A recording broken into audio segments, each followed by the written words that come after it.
Welcome back, everybody. We are now in for another treat with our first keynote. It is my honor to introduce our keynote speaker, my collaborator, and my friend, Dr. Carolyn Rodriguez. Dr. Rodriguez serves as Associate Dean for Academic Affairs at the Stanford University School of Medicine. She is a consultation liaison psychiatrist at the Palo Alto Veterans Affairs and professor in the Department of Psychiatry and Behavioral Sciences here at Stanford. As you will hear, she leads exciting research as the director of the Translational Obsessive Compulsive Disorder Research Program in Psychiatry and Behavioral Sciences. Her studies investigate the brain basis of severe mental disorders, including OCD and related disorders. Importantly, she translates from mechanism all the way through to application in practice. She has been recognized, not surprisingly, by multiple national awards, and these include the 2022 Dolores Shockley Diversity and Inclusion Advancement Award from the American College of Neuropsychopharmacology, and the 2019 Presidential Early Career Award for Scientists and Engineers, known as PCAS. Dr. Rodriguez will present on the future of translational therapeutics, novel mechanisms. Join me in welcoming Dr. Rodriguez to the stage. Thank you, Lee. I'll service. All right, good morning, good afternoon to everybody. My name is Carolyn Rodriguez. So wonderful to see so many friends, colleagues, and new folks to meet. I'm really looking forward to a wonderful day. Thank you so much for this opportunity and invitation.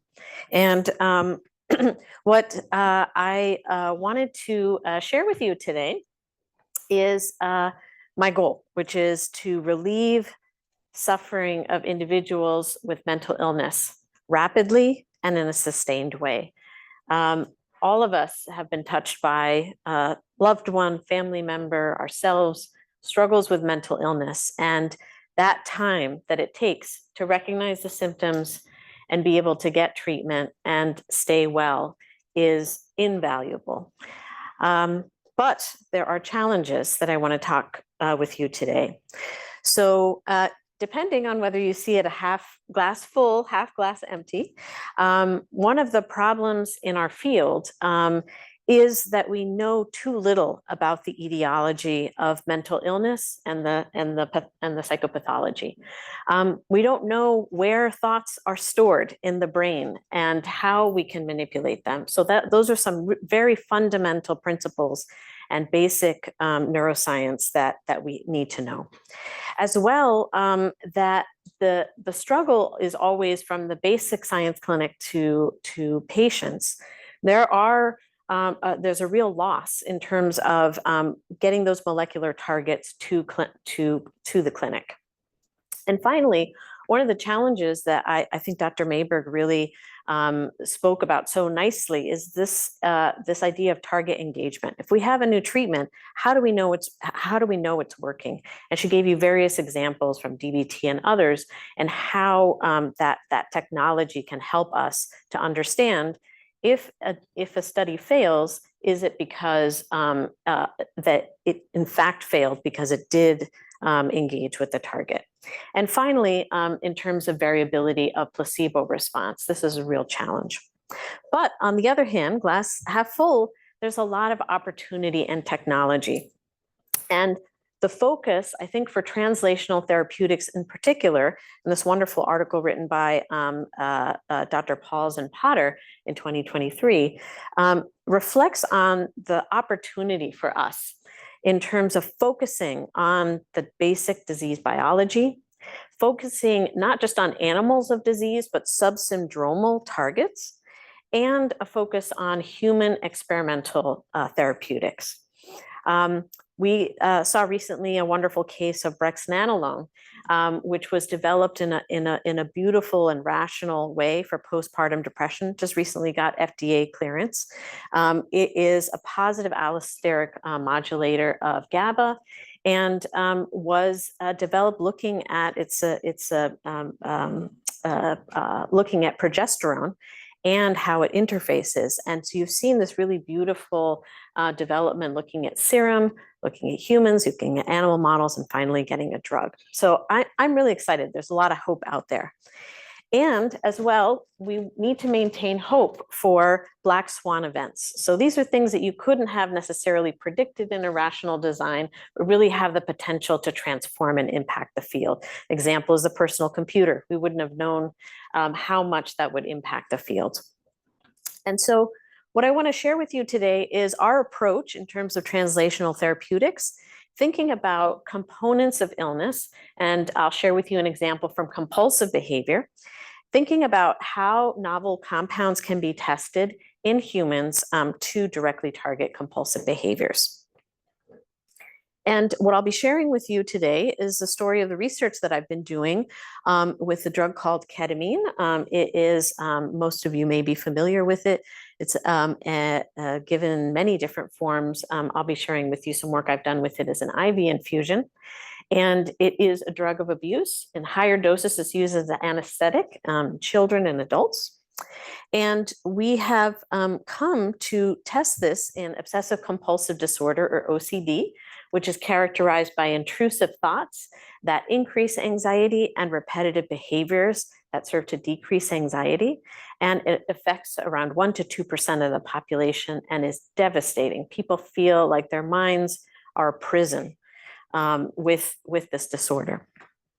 And I came to a model called the SAPAP3, where when this protein that's on the scaffolding molecule glutamate synapses is disrupted, you have these repetitive grooming behaviors. And at the time, there was a real excitement in terms of glutamate as modulator drugs in obsessive compulsive disorder. And I thought, wow, it would be so interesting if there could be something to ketamine, which had been shown to have rapid decrease in symptoms in major depression. And could there be some rationale for testing this in OCD? So again, our lab uses a multimodal and multi-level approach. We want to focus on understanding using drugs as a tool, looking at how the brain changes to rapidly relieve symptoms, to understand that mechanism, and then use that information to improve biomarkers and improve the precision of our treatments.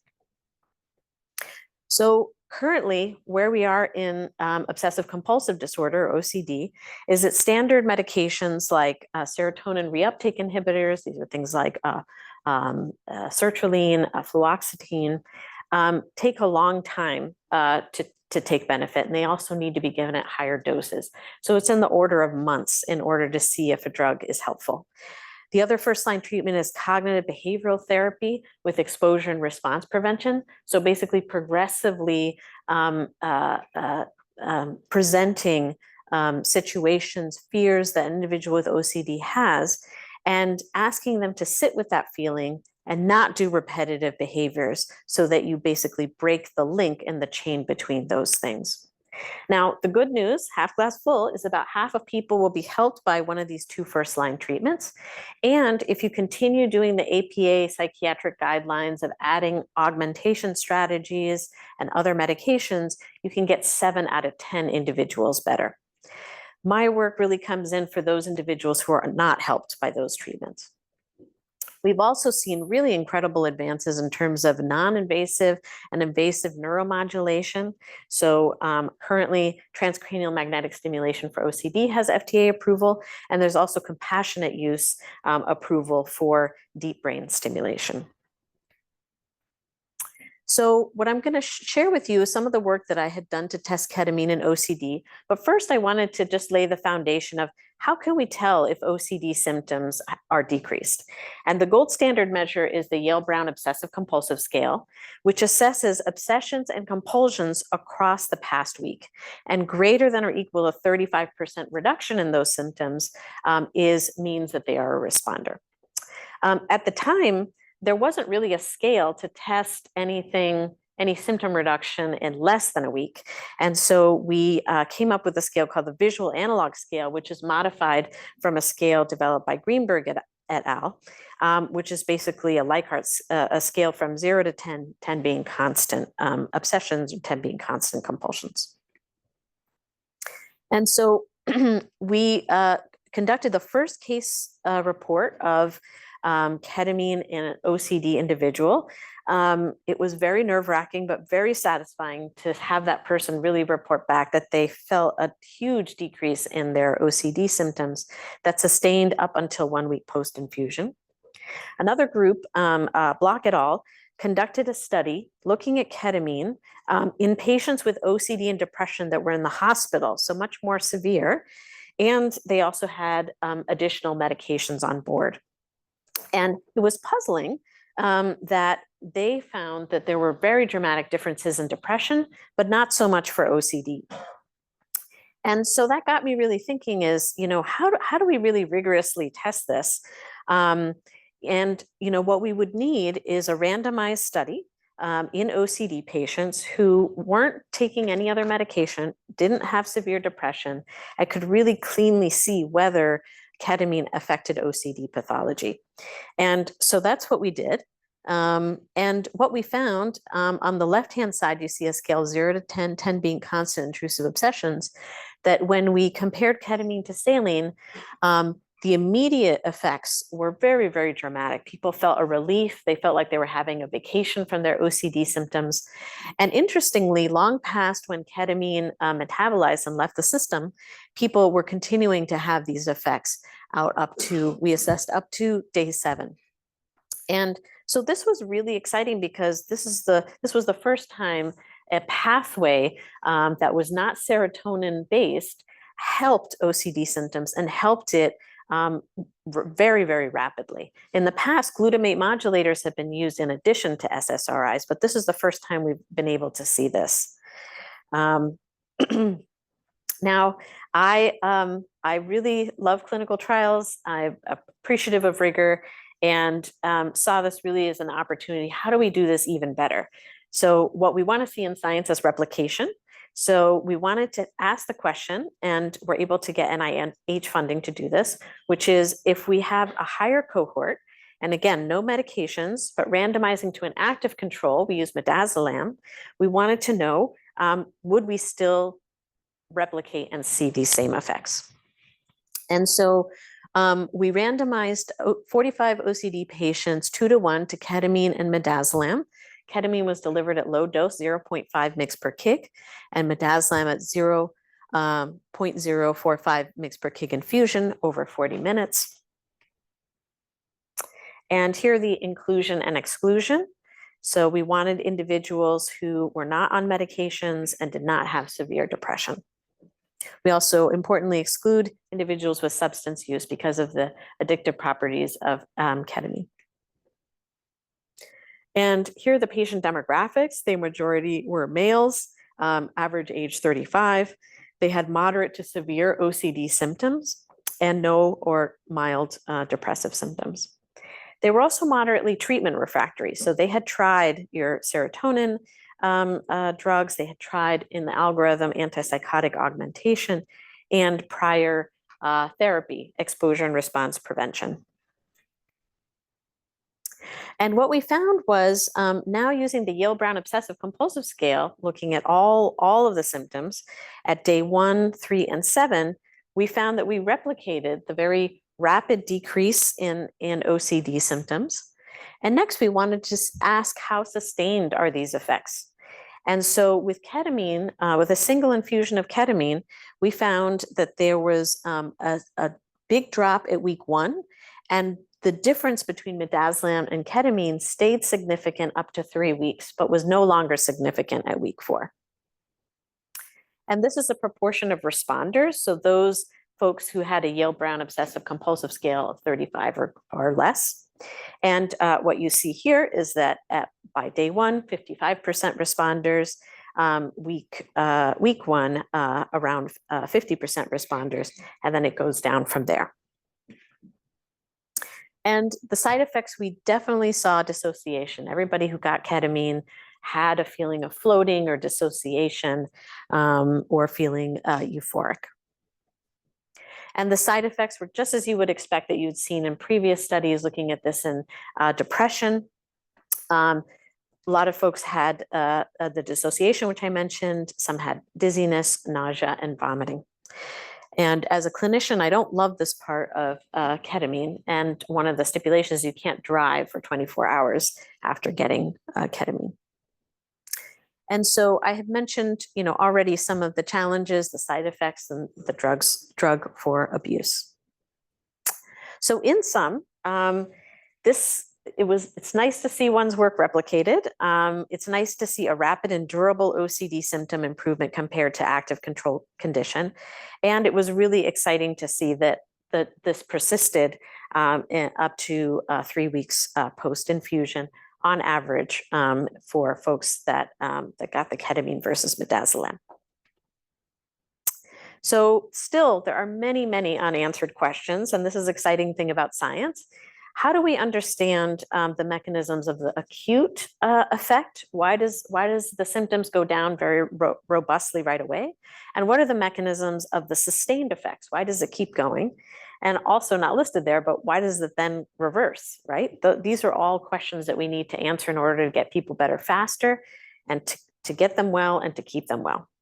And why do some but not all patients benefit? And so we're very fortunate, and you're going to hear from Shui Zhang next.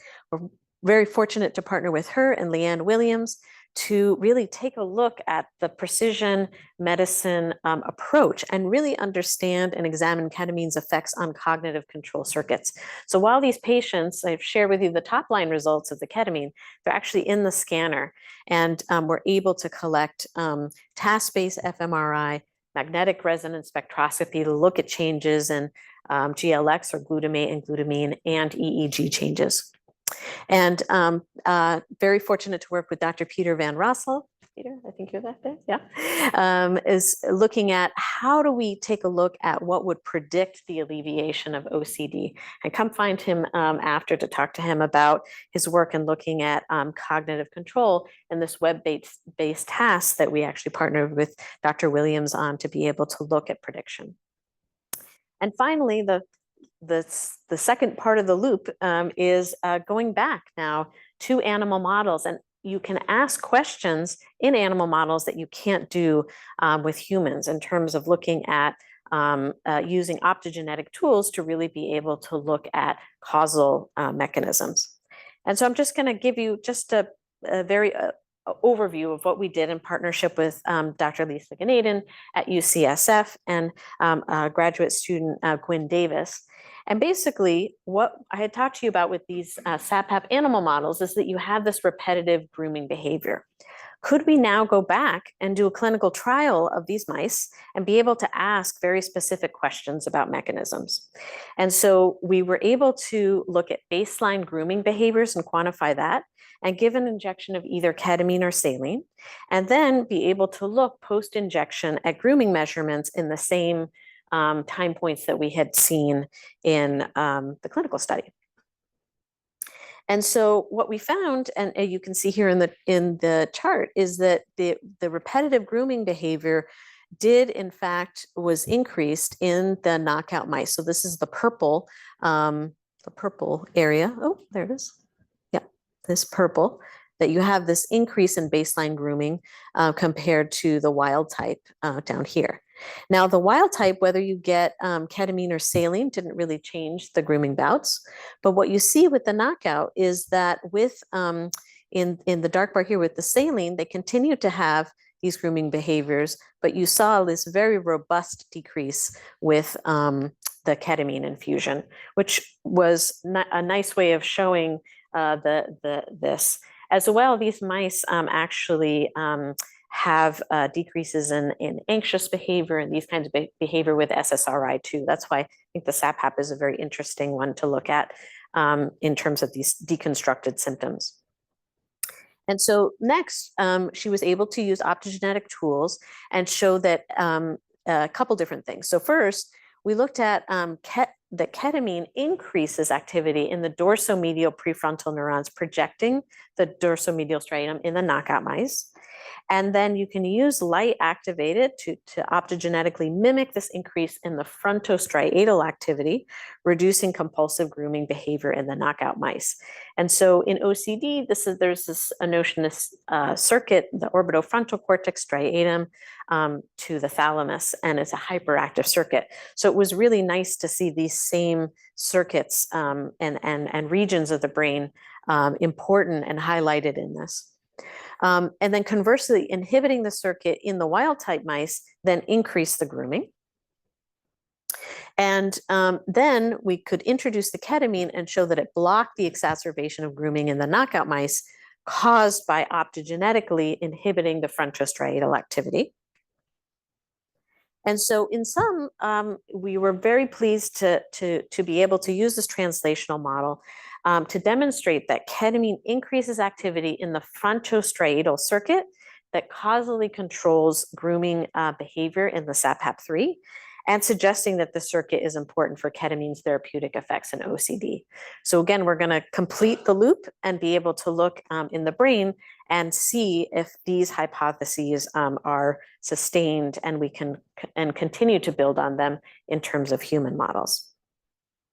And I'm really pleased to say that we're able to actually continue part 2 of the story. I'd mentioned that with ketamine, you get this kind of high elated feeling. Alan Schatzberg, ever since our career development days, institute days when I was a junior researcher, would always say, Carolyn, aren't you giving patients just a speedball with ketamine? And it's been really fun to have like this lifelong, right? No, you're nodding your head. So it's nice to come to Stanford, continue this dialogue, and really test out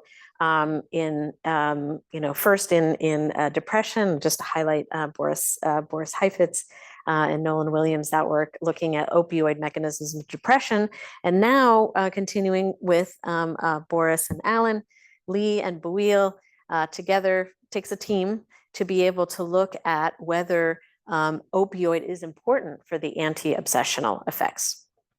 And we're going to do this in 120 individuals with OCD and healthy controls. And please contact us. We have the scan here. We'd love if you have patients that have OCD who are interested in ketamine, helping us understand the mechanisms of ketamine. And really, I see the study as poised, like, should we invest in glutamate modulating pathway for OCD? Or if we show that the opioid system is important, maybe we need to invest more in opioid type drugs that don't have addicting effects. So really, this study will make a difference in terms of helping us advance novel therapeutics and rapid therapeutics. And then I just want to close with another exciting study that is funded by Foundation for Research, and we're partnering with MAPS to be able to test out MDMA with cognitive behavioral therapy and in OCD. And this is kind of the next frontier, right? I've done a lot of work in drugs, but it's really important, especially in OCD, where exposure and response prevention is one of the first line treatments, to see if we can combine these two treatments and really enhance the therapeutic effects. So again, this study isn't open yet, coming soon, but please reach out to us if we can, interest people to come into the wait list or find out just a little bit more about the science. MDMA, as you guys know, is a synthetic derivative of amphetamine and induces these pro-social effects, so feelings of introspection and connection. And it has so much data in PTSD and showing significant reduction. So it's really poised to be a drug that is going to be talked about and studied. And so we don't have any studies of MDMA and OCD, and we need the data, we need the evidence. So we're putting together this hypothesis to suggest how might MDMA be helpful for OCD. And one is that simply cognitive behavioral therapy has a lot of dropout, even though it's a really great therapy. Could MDMA increase affinity with the therapist, increase the ability to get more bang for your buck for the therapies that we already know work? And that's just one of several hypotheses that we're testing. And in terms of, Boris and I share this, real desire for rigor in the studies. And, he and I talked, and he said, Carolyn, D-methamphetamine is the best control for MDMA. So we're going for it. We're going to most rigorous control, and really seeing now if that partnered with cognitive behavioral therapy can be helpful with equipoise. If it helps, that's great. If it doesn't help, that's really good information for our patients too. And just want to thank all the members of our team. Shout out to Dr. Van Rossel, and just thank all of our wonderful collaborators, one of which is here on stage. Thank you.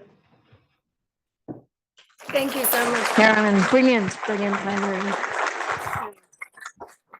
We will have time for one quick question, and then I know that you'll have more questions when we get to the break and the panel discussion. Do we have a question? Or are people holding them for the panel? You have one here. Thank you so much. I think there is also a screening for microdose. Curious to hear what are your thoughts about microdose? And also, what was the dose you actually did? Yeah, absolutely. So the dose is 0.5 mg per kg. So that is the dose that has been used in pretty much all the studies of depression. There was a dose finding study in depression, and found that they did lower doses and higher doses, but found that 0.5 mg per kg was the best in terms of side effect profile and efficacy. And so we've just continued to do that, but we have not done a dose finding study. I think that that's something that, it would be an important avenue to explore. I'm also, in terms of microdosing, I'm part of the American Psychiatric Association Council on Research, and we do a lot of papers on just kind of summaries of the field.